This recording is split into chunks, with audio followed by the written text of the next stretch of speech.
Morning, everyone. We are so excited to be here with everyone at the National Code Enforcement Network this morning. We have a very special guest with us, Mr. Marcus Kellum, who is a renowned nationwide instructor. He's worked with various departments throughout the nation as far as helping them put their code enforcement units together, bringing up their staff as far as the training that they need, and still very much an awesome and key player in the code enforcement world. So, good morning and welcome, Marcus. Good morning. Hello, everybody. Hello, hello. And it feels good to be home. Yeah, absolutely. So, how are you today? How are things? What is new? What's going on? What is the new trends we're seeing in the code world? The new trends. Okay. Well, I think one of the things that we're doing in the code world is adjusting to change, right? Because this whole thing is so fluid now, where we just have to be more nimble and just ready for anything now. Starting to try to adjust to the new norms, all these buzzwords, right? But the reality is, our delivery really doesn't change, right? We're the ones that's out there doing the job, staying the task, and just grinding it out. So the new thing is dealing with the new norm. I think that's the title of the show. Absolutely. And you know what, Marcus? For those of you that don't know, I've had the pleasure of working alongside Marcus for some time now. And I'd like to say that we have mastered um, how to pivot and how to pivot gracefully. Being able to really embrace things that happen all of a sudden, being able to embrace the changes that the world has thrown at us in our world has been pretty instrumental and eye-opening to all of us. So it's awesome to be able to have this discussion with you today. Thank you. Thanks. Same here. Same here. I think code enforcement and code enforcement officers across the country, I think we're super equipped to be able to deal with whatever's thrown at us because that's sort of our daily activities, right? That's what we do. So yeah, it is. It's a good skill set to have, and I think more and more that's what we're dealing with now. We're just dealing with that pivot. Yeah. And Marcus, one of the things that is so interesting to me is like you're on the East Coast, we're on the West Coast, Yes. and we're so in sync. I Yep. mean, we're so in sync that in this during this whole pandemic, that a group of us got together. We formed the Standards and Codes Academy Indeed. together based on a need for training nationwide to kind of standardize it a little bit, and because there's so many different fats of code enforcement and we can't see each other like in person anymore. And so being able to bring this to the masses was such a great thing. And actually Rachel just said good morning, and she's kind of Hey, connected us Rich. all somehow. And it was funny because you recommended it to Cece. Cece interviewed her with me, and then I ended up having another show with her on a different channel, Indeed. which is so awesome. It's full circle, and she's in the middle of the United States. So it's so crazy how code enforcement connects all of us in a certain way, whether you're on the East Coast or West Coast. And one of the reasons that we wanted to bring you on this show, because you train throughout the nation, you see how interconnected code enforcement is, and leadership and management, they go hand in hand throughout the nation. And it's no different in Georgia than it is in California. It's the same. You still have the same amount of people. Yeah, you have the same need for leadership and good management. Yeah, it's true. The that common thread that I think runs across the country with all of us in this service delivery, the code enforcement, regulatory enforcement, is really about the customer service. It's really about ensuring that the residents uh, receive attention, and they're heard. And I think that's what we all have in common, right? Whether or not you're in Alaska or you're in Florida or you're in, New York or California, it's you saw that you saw that crucifix, right? Yeah, right. So, we all got to stay prayed up in the code enforcement arena. But yeah, it's really about the that level of service that we provide, and they're notwithstanding those little nuances that we may do this a little bit different. It really is a universal kind of a holistic approach to serving the public, and that's what we do as code folks. And then having good management and having good leadership, you know, understanding your purpose, and then having that leadership to support that. It's what's necessary in order to have an effective team, you know. So indeed. And for those of you that never taken a Marcus Kellum class, you will walk away just in awe of Marcus. I remember the first. I've seen Marcus around for a number of years, but it wasn't until I took his class I was like, "Wow, this guy's the real deal." I was pretty impressed. And afterwards we had a long, nice conversation Yeah, at a absolutely. restaurant. And Yep.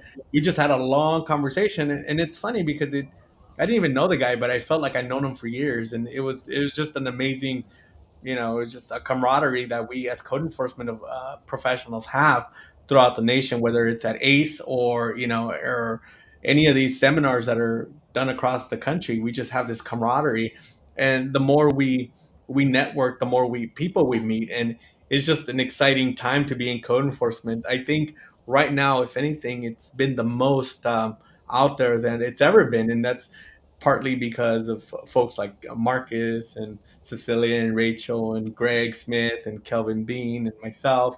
I mean, we're just out there constantly promoting code enforcement as it should be promoted.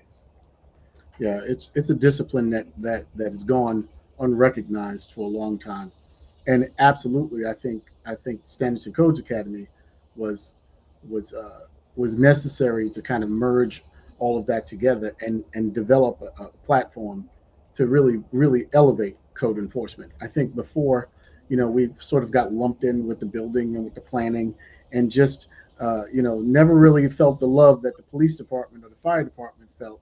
But I think now the discipline of code enforcement is definitely elevated, and I believe that we all had a lot to do with that, and hopefully those of us that are listening to this or watching this understand that what they're doing is so important. Every municipality, every community, every county needs code enforcement, an effective code enforcement program, and it's up to us to do that and to serve and to really just ensure that quality of life is there for folks.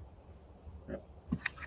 Yeah, and I think there's definitely something to be said about the resiliency that we've all demonstrated throughout the last year, and the bond, the networking, the family that has come together nationwide to mutually support each other and learn and grow from and grow each other as we're maneuvering through this new way of life. Um, I think there's something to be said about the Standards and Codes Academy, and that we share equal passion for what it is that we're doing to be able to be most effective in the cities and counties that we serve, to be most effective with the communities that we serve, right, with our internal and external customers. And on that note, Marcus, let's dive into some of the most key components that you feel have been instrumental in the last year as far as being able to, accustom ourselves to this new way of life. Sure. I think, and you touched on the number one, the number one variable in this. I think is that building that sisterhood and that brotherhood, that network. Bringing folks together on a national platform.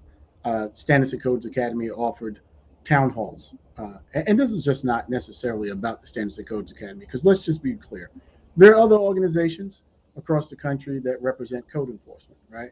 And if we're all really moving the code enforcement discipline forward, there's space for everybody to exist, right? So whether or not it was Standards and Codes Academy or everybody else, it's really about the bond of sisterhood and brotherhood, and having that mentality that we are all really just trying to work together to do it.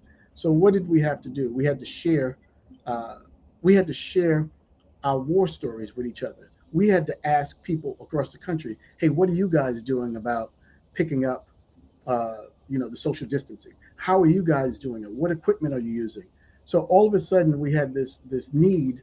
to have a national network and to talk to each other, right? So it's definitely that.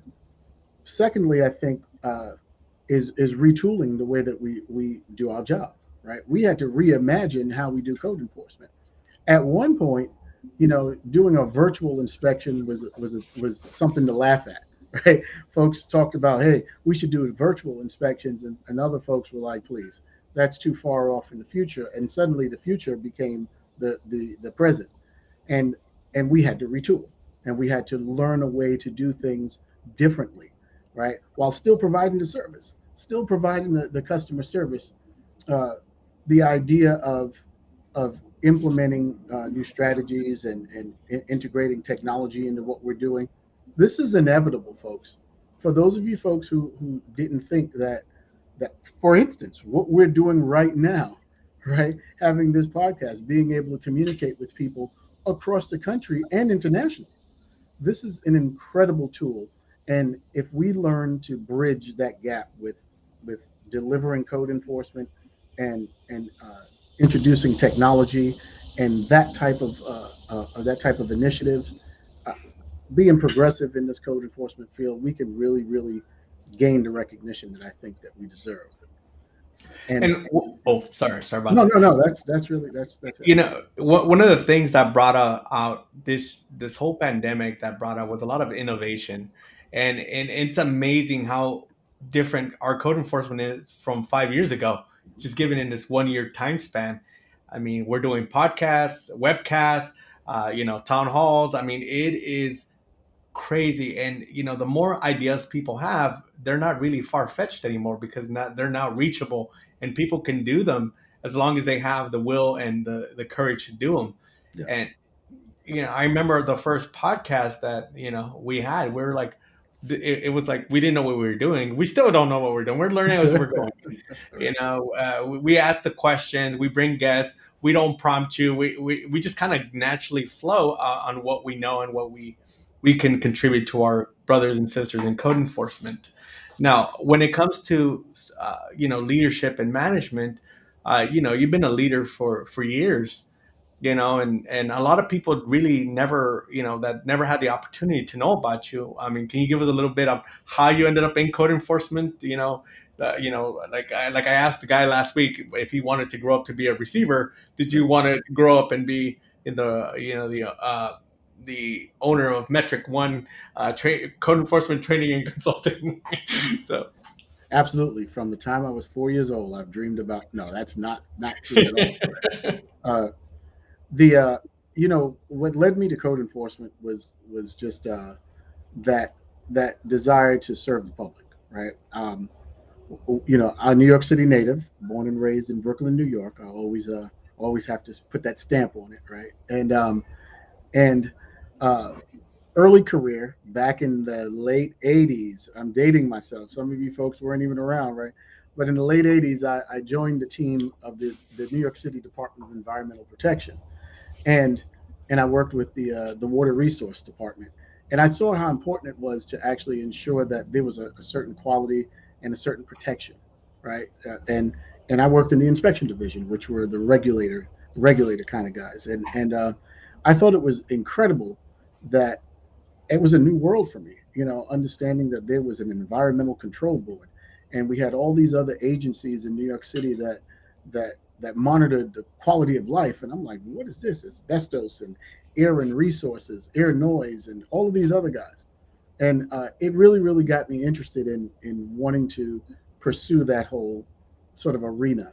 Um, I did a stint for a little while in public safety, working on Rikers Island in New York, and that was also in the regulatory capacity because I wasn't a code a correction officer. I was actually I worked for internal affairs, so I was monitoring and making sure things were being regulated properly. Right. So the role as regulator had always been in me, and besides, I thought it was really really cool to have a badge and to stand around in a suit and watch people do work and tell them what to do without actually doing the job. Right. I always wanted to do that, but the idea, moving to Georgia and understanding that there was a really big field, code enforcement was huge here in Georgia. And the idea of having folks that work for each municipality and regulating it was important to me. So I came up through the ranks. I was the lone code enforcement officer in the city, 28,000 folks, just a lone officer.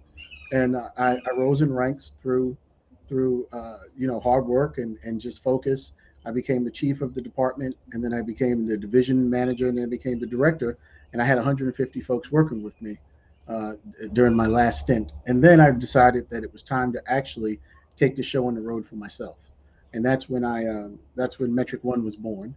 And I knew that the years of experience, the education, and all of that stuff, it was time for me to now share this with everybody, so I can bring that person who's that lone code enforcement officer in their city, and equip them with the tools they need in order to become a director or a leader in their industry. And Marcus, recently I've made the transition to the private sector. Hmm. I went to the dark side. Some people say that, but in reality, it's when people say, "Hey, you got to think outside the box." A lot of times they're confined within that same box in their jurisdiction. Yes. I don't have that box anymore, and it's such a great feeling because I get to see what possibilities are out there and what we can create. And one of the things that came about that was this podcast. Hmm. Being able to say, "Hey, I have time to promote the code enforcement profession." And that's what I'm doing, and I love doing it. I bring my friends along. I bring, Cecilia, yourself, Rachel, and then we have Linnell Stewart on the line right now. So hi Linnell. She's our Florida Association of Code Enforcement president. She'll be a guest pretty soon and talk about the importance of being involved with your local association. So that's another good thing about leadership, and that's why we have these conversations. Now, when it comes to you and leadership, what do you think? A person that aspires to be a manager or leader needs to, kind of look at themselves. If maybe not have the courage right now. What's one thing that you look at people and say, hey, that person has that spark. Yeah. So that's a great question. I think that as the Standards and Codes Academy, I think that we've expressed a unique ability to identify leaders in the field, right? And we've done it, and we will continue to do that and give folks platforms to grow. But I think for those of you aspiring managers, for those of you who are contemplating getting into leadership and the supervision and such, I think the one thing that you have to have, well, it's an extreme toolkit, right? But one of the things you have to have is a level of perseverance, because you're going to be challenged every step of the way. You understand the idea behind um, moving forward and growing in this profession has everything to do with your desire to want to be the person in charge, right? That comes with great responsibility. So there's going to be distractors. People are going to detract from you and try to distract you, right?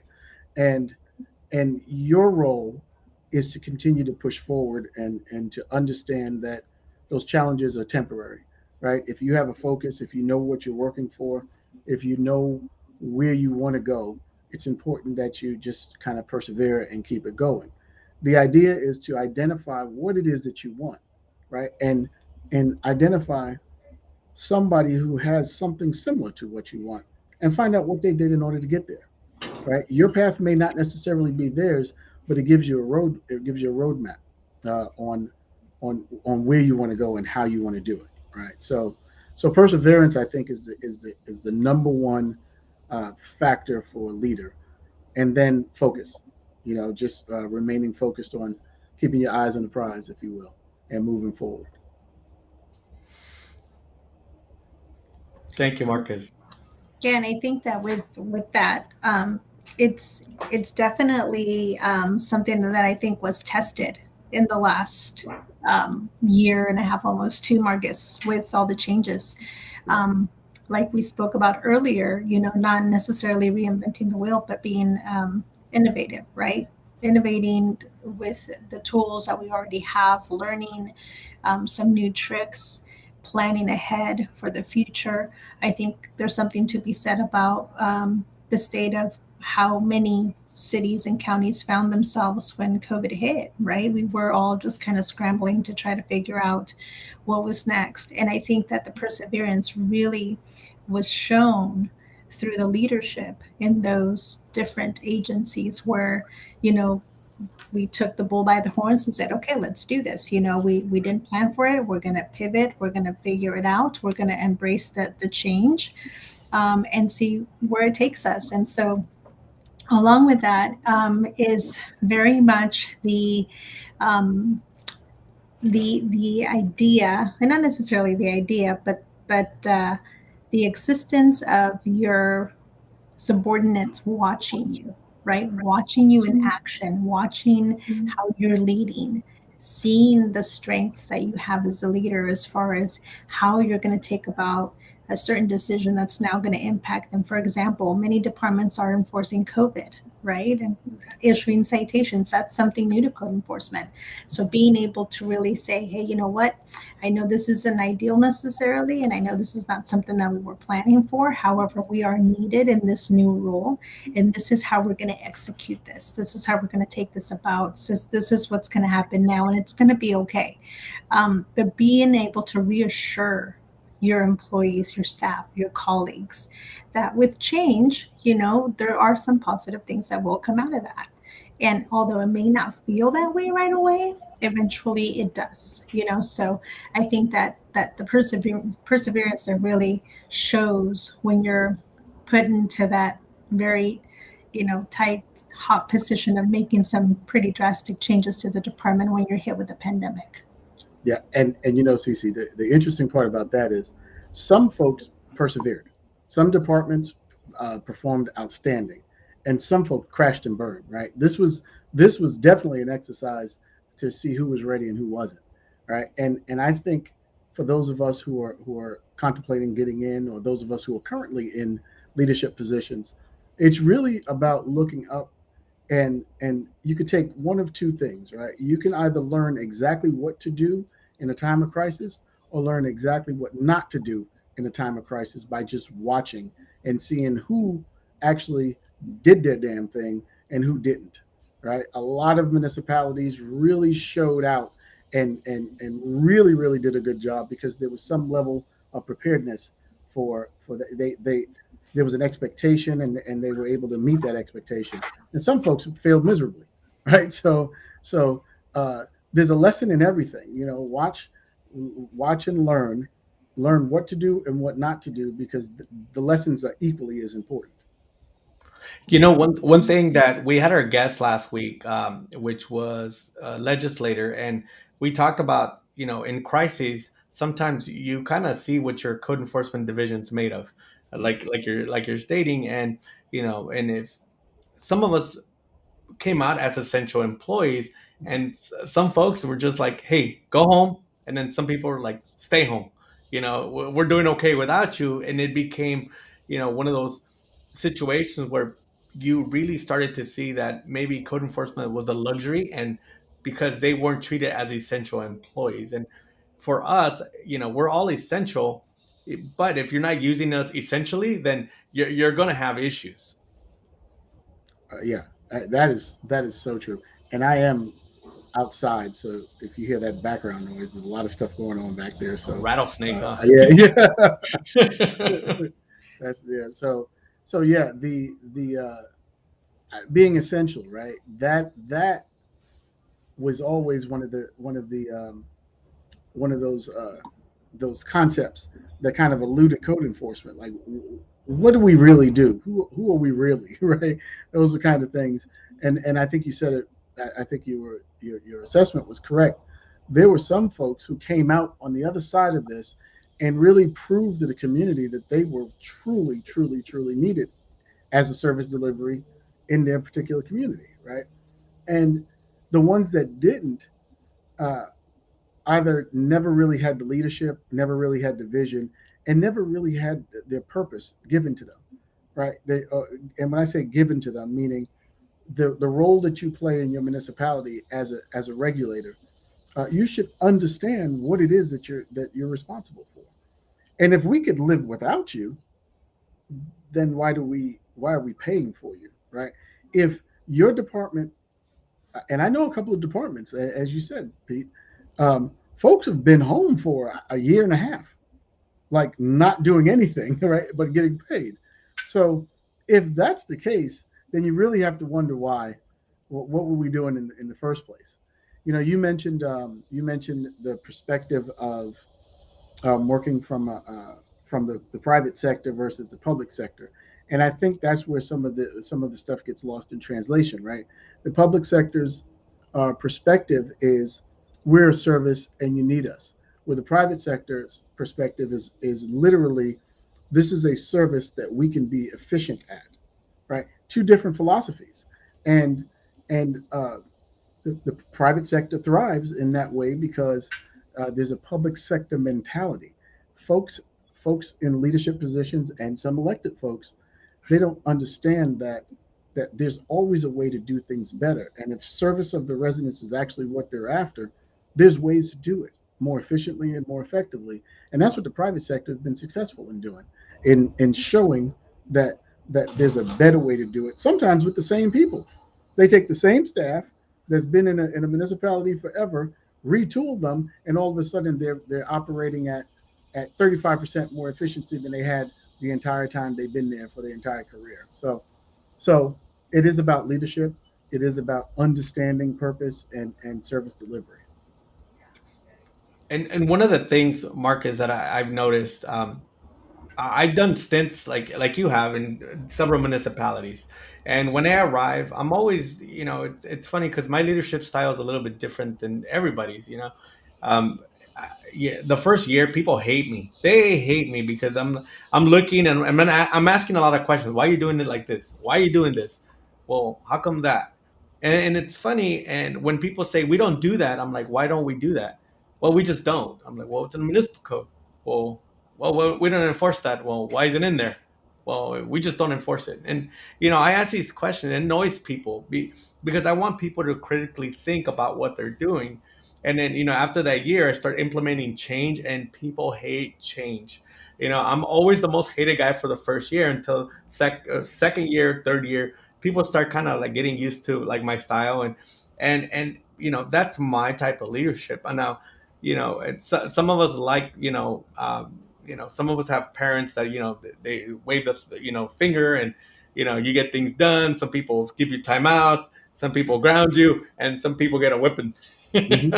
So it Yeah. just happens like that. And it's funny because I look at different management styles, especially knowing so many different supervisors, and we're all different. For a first time supervisor, first time manager, what's one thing that you see coming into a jurisdiction you're assisting that frustrates a new manager?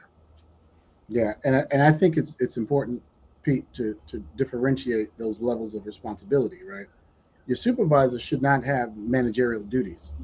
The manager, if you have the luxury of having enough a budget that can actually afford to have someone responsible for supervisory duties, and then someone responsible for managerial duties, right? Different, very very different. um, I see frustration with always 100% budget, right? Anywhere you go, the first thing you talk to a code enforcement department about, for the most part, is budget. Now, there are some departments and there are some code enforcement some municipalities that support their code enforcement department and give them the budget that they need in order to get the job done, right?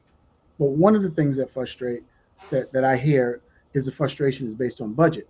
And that's because most managers, that people that are promoted to these positions, they don't have an understanding of management and budgeting, right? So they get promoted to these positions without being trained properly.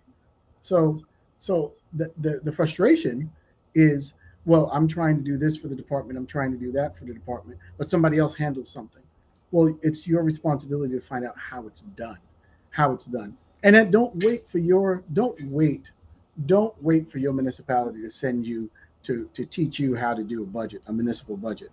How about you go find a class and learn how to do it, right? So you're bringing that skill set in. You're not waiting to learn there. You're bringing it with you, right? So understanding the budgeting process, because with an act with a proper budget, you can get some really good things done, right? The other thing is just performance status quo. People have been doing code enforcement the same way for years, right? And you walk into a location, and like you said, they're doing things. They have 5 or 6 steps to their processes, when it really is only a 3-step process. So understanding efficiency, understanding how to do things better, is the second frustration. They don't know how to do it any different. So when you come in with the change agent, with that that desire to do things better, they're looking at you crazy because they're not accustomed to having someone bring that energy. And that's what I've literally been able to do in all the municipalities I've worked in, both on the consulting side and as the public sector employee running the department, is change the service delivery and make it and just make it more efficient. That's really what we need to do. We need to look at what we're doing and see if it makes sense, and pull it apart and put it back together in a way that makes sense. And one of the things when you talk about budgeting, sometimes getting to that part, it's also an exercise in itself. And you do a great class on key performance indicators, because if you're not performing, you can't really expect a better budget. You have to kind of give them a reason why to increase your budget. One of the, I tend to, when I present to my council, I always kind of, I don't say, I make it more palatable for them to understand. I go, hey, I'm a high performing truck. My division is a high performing truck. And you keep loading it on and loading it on and loading it. Guess what? You load it to an extent, it's not going to be high performing anymore. So you're either going to have to give me a second truck or lessen my load, or Yeah. give me another alternative means to do that. And I need budget for that. So here's you go. This is what you want. What do you want me to prioritize? If you want me to prioritize everything, well, I need the budget for it. Right. And a lot of what I find is a lot of managers, supervisors don't know how to do this. They Right. don't know how to ask because they don't know what to present. So when you have, when people say, "Oh, I have 300 cases," and I can't do it by myself, I'm like, well, why are you taking so long? Do you need another person? It's how can I improve the efficiency to show like, hey, we improved efficiency, but we're still overwhelmed. So now Right. it's a resource issue versus an efficiency issue. Right. And these are kind of things that you have to constantly present over and over, those key performance indicators. Because if I have one person and I'm expected to answer 1,000 calls, that's not reasonable. And your level of service is going to go down. Yeah, even the term key performance indicator or a performance metric, some folks in public service have no idea what that is, right? Because they've never been held to any kind of standard. So so you made a good point, right? The reporting that I have 300 outstanding cases. All right. So for that, basically what that translates to be, for somebody who can't listen with code enforcement ears, right, is that, oh, there's 300 things that they have to do, but not knowing that those 300 cases, each case can have 25, 35 violations associated with it, and people are, and the dynamics associated with each case, right? So that's why it's important to get to establish key performance indicators or performance metrics, because what you do is you then articulate what uh, what categories these things fall into, right? And you're talking about a qualitative change versus a quantitative change.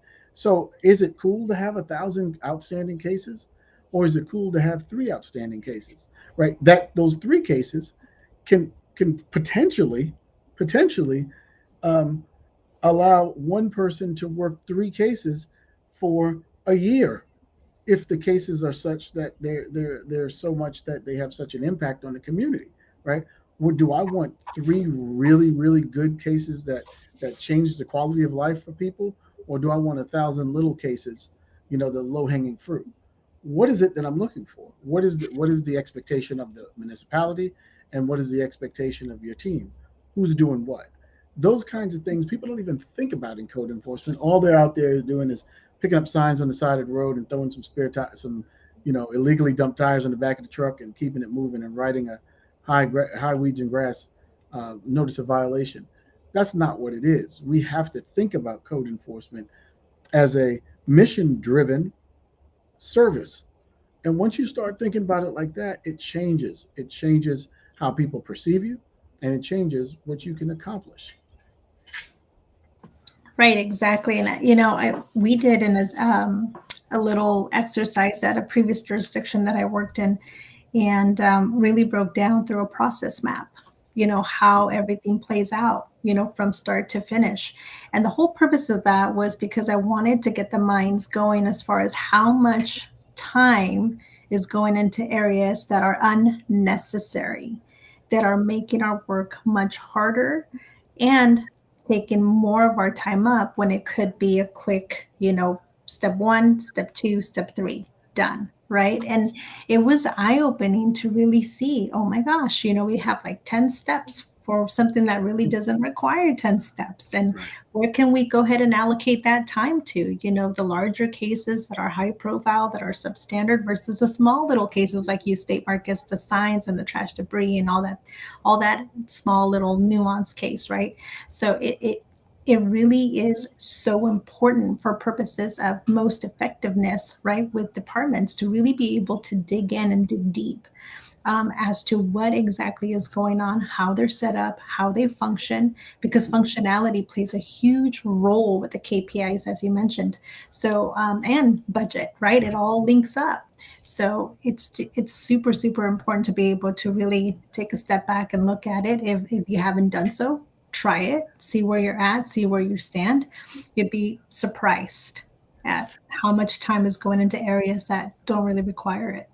And that just reminded me of the scene on Office Space where, hey, I get the specs to the engineers Yeah, because yeah, only I can talk to the engineers. that's Well, do right. you personally deliver them to? No, my secretary does. Yeah, exactly. It was one of those, unnecessary steps. It's pretty comical, but yeah, in all generalities, we do have, leadership management. I mean, we can go on and on for weeks, talking about this topic. I know we only have an hour, plus, mixing in what, life story of Marcus Kellum. But, but end of the day, we, the Tuesday, this code enforcement network platform, this particular one is to encourage, folks with new ideas, and maybe they need that help, that extra push for for for to be better. And like you said, perseverance. There's that grit. That in that one person that they just need to continually. And this is Cecilia's word. Just they need that grit. They need that. I can do it. I can do it. And a lot. And sometimes, you know, I go around and talk to different folks throughout the nation, and a lot of times some code enforcement officers feel like they're putting their all into it, and they're not heard. So, what is something that you would say to that aspiring person that they just feel that they need to come out of their shell, or or need that extra push to move them to that next level of either supervision or management? Yeah, the very first step. I don't want to say the very first step. The when if you are that person that Pete described, right? That person who is looking for the next step, looking for something, and you have that energy. I think the a really good recommendation that I would make is to get involved, right? Get involved in the community, right? Develop a reputation in the community, and then try to transfer that reputation into some type of you know city or county leadership program that may be offered, right? Because these are the opportunities for you to learn the skill sets that you're going to need in order to move on. Right? You have to be involved with your local or your state professional organization.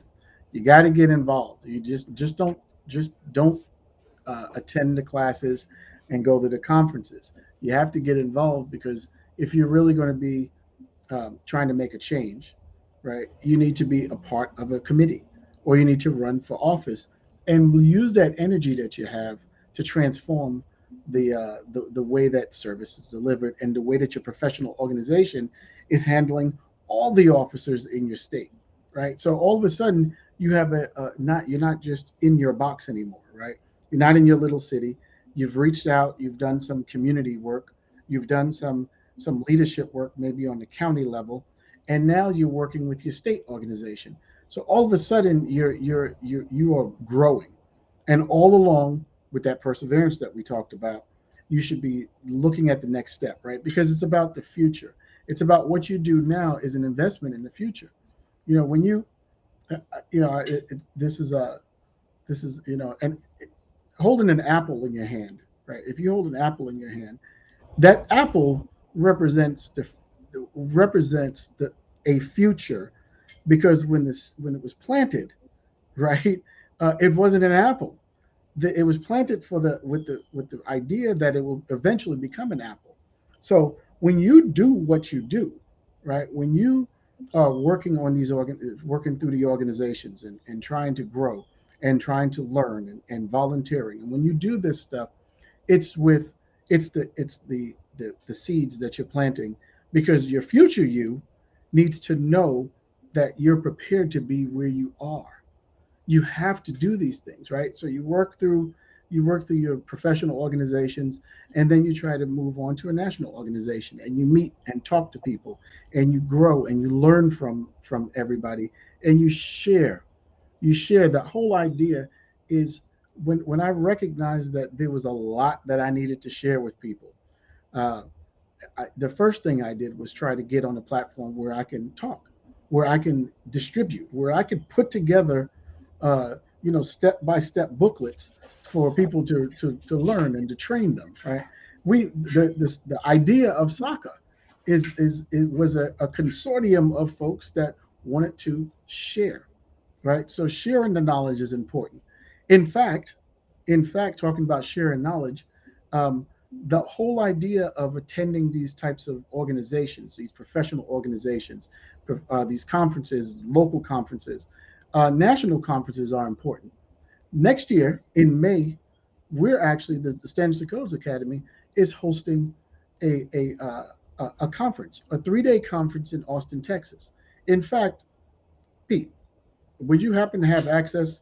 Can you we have a trailer for it that I think is really, really cool, because what we're doing, folks, what we're trying to do is share the knowledge. And that's the whole key.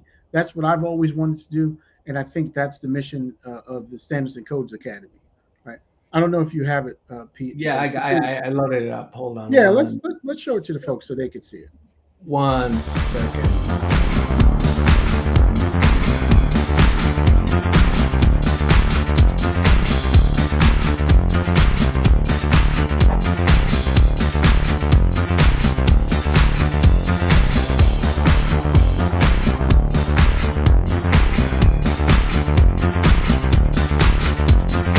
Oh,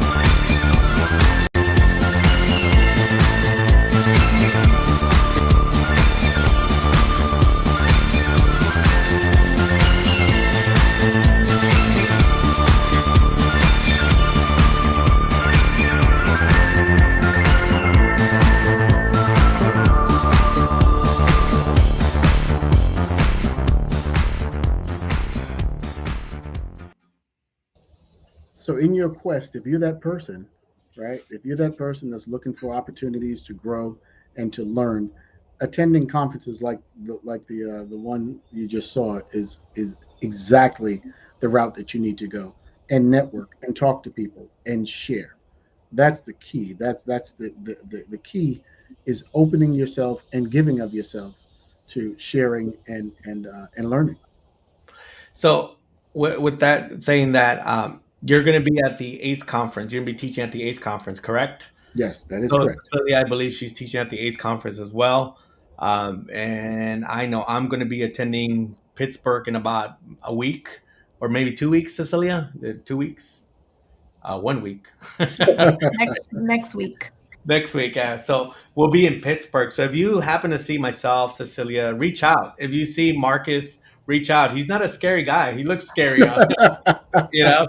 But yeah, no, Marcus is one of the most approachable guys that you will meet out there, you know. And it's funny because I always share stories on how I meet these folks, and you know, I ended up meeting Marcus just on a class, but I've seen him around the internet. You know, I'm like, hey, let me take a look at this guy, and you know, he was doing this thing way before I was doing my thing, and you know, so Mark has been around for years. You know, I'm kind of like the new kid on the block, but you know, I think there was a story on the on his jurisdiction, and he's like, you know, I made a comment, and he was like, "Who's this guy?"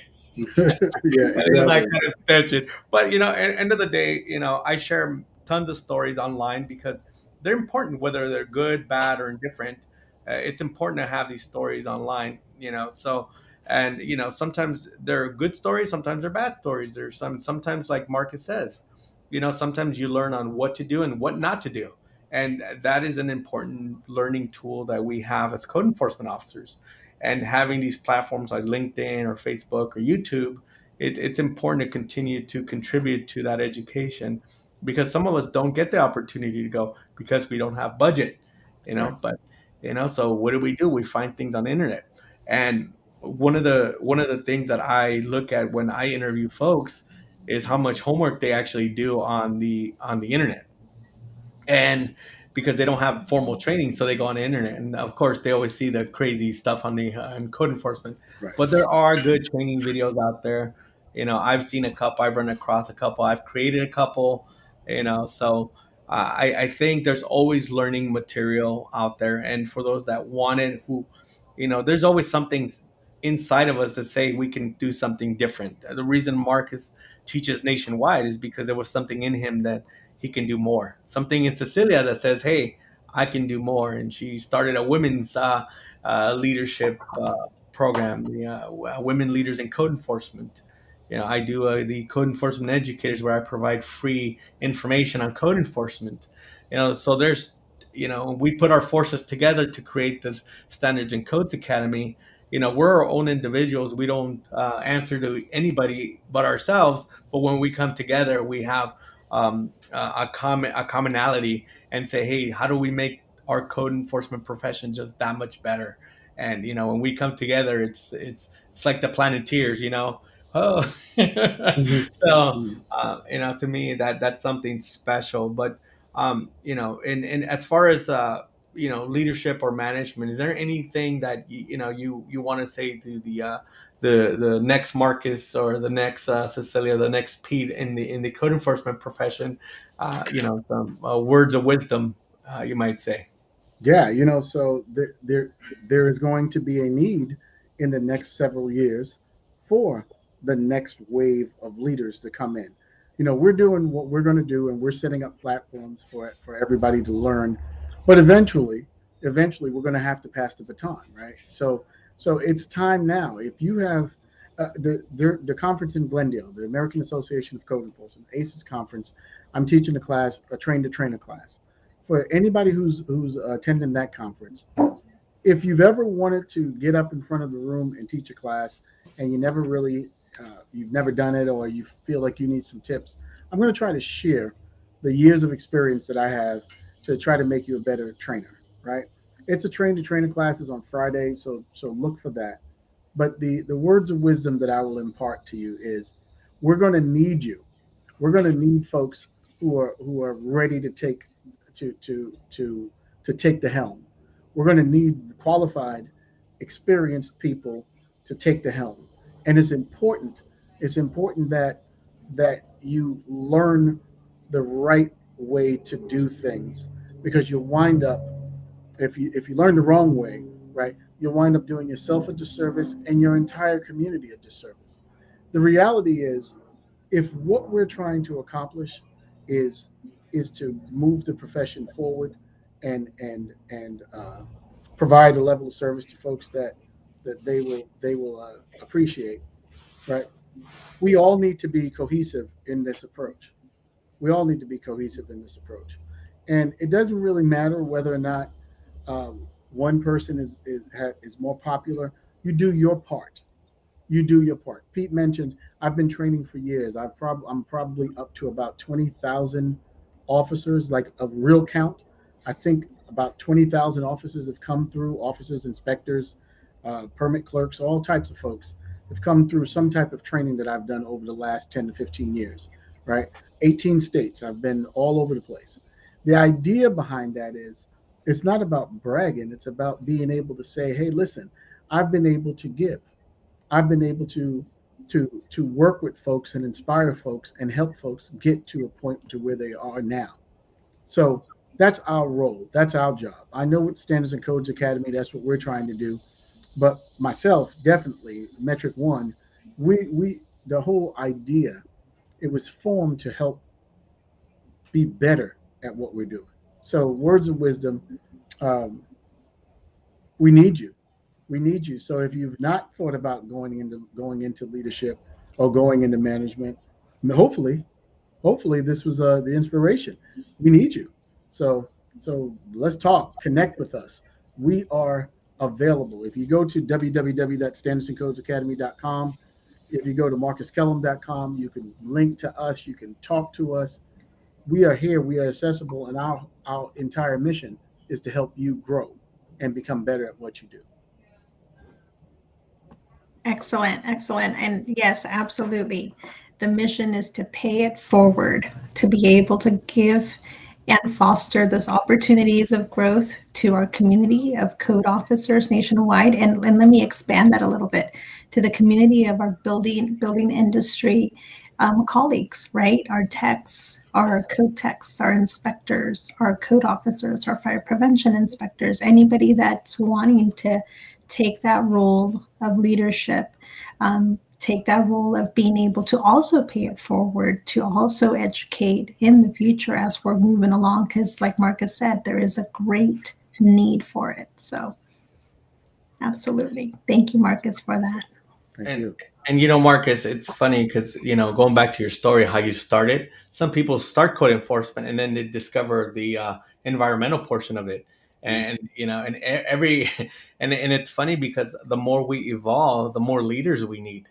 There needs to be a leader in the massage enforcement industry, and then a Exactly. leader in the cannabis industry, and then a leader in the in the building industry, and it's so funny how we're just continually expanding and expanding. We may have a leader in enforcing pandemic protocol. So there's so many opportunities for new leaders to emerge, and plant, like you said, planting those seeds. We need to do it today. We need to do it every day. And one of the reasons that we're always the most visible people online is because we continue to plant those seeds for somebody that may need that message on that particular day.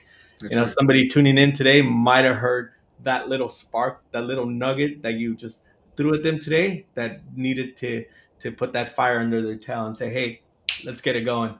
Yeah. And we thank you for that. And like me personally, you've inspired me.